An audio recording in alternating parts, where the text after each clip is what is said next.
It sounds unbelievable, a rising rapper gunned down over a piece of candy.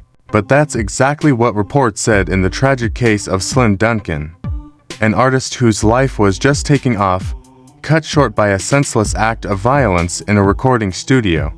But was it really just about candy? Or was there something deeper going on? This is the story of Slim Dunkin and the tragic day that ended his life.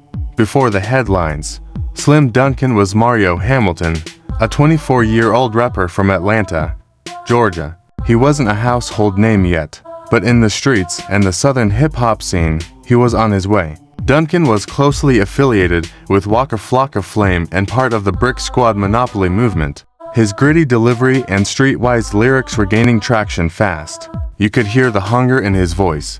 He was featured on tracks with Gucci Mane, Waka, and other Brick Squad members. Just months before his death, he had dropped a well-received mixtape and was working on more music. According to those around him, Slim Dunkin was focused, ready to break out as a solo star. December 16, 2011, Slim Dunkin heads to a recording studio on Memorial Drive in East Atlanta. It was supposed to be a normal day, studio session, video shoot, just like any other. But something went horribly wrong.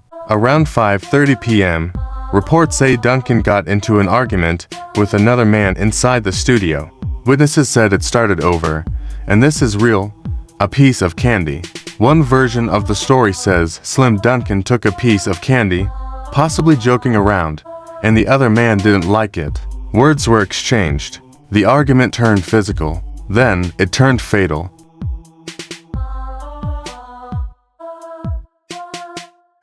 During the scuffle, the other man reportedly pulled out a gun and shot Slim Dunkin in the chest. Emergency services were called. Dunkin was rushed to Grady Memorial Hospital, but it was too late. He was pronounced dead that evening. The news hit the hip-hop community hard. Waka Flocka, Gucci Mane, and others expressed shock and heartbreak. A promising life, gone over something as trivial as a piece of candy. Within days, police named a suspect, Vincent Hardiman, also known as Young Vito, another local rapper. After a brief manhunt, Hardiman turned himself in. He was charged with murder, aggravated assault, and gun possession. During the 2013 trial, prosecutors claimed the fight was indeed sparked by something trivial, a piece of candy, but escalated due to tension and pride. The defense argued it was self-defense. Witnesses were reluctant, and some even disappeared. In the end, the jury found Hardiman not guilty of murder, but guilty of aggravated assault and gun possession. He was sentenced to 25 years. Slim Dunkin's death left a huge hole in his circle. Waka Flocka later said he lost a brother that day.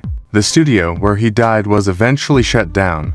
His music lives on in mixtapes and features, but fans still wonder what could have been. Some say it wasn't really about candy, that deeper beef, egos, and the environment played a bigger role. Maybe the candy was just the spark that lit a much bigger fire. Regardless, it was a reminder of how fragile life can be, and how quickly success can turn to tragedy in the world of rap.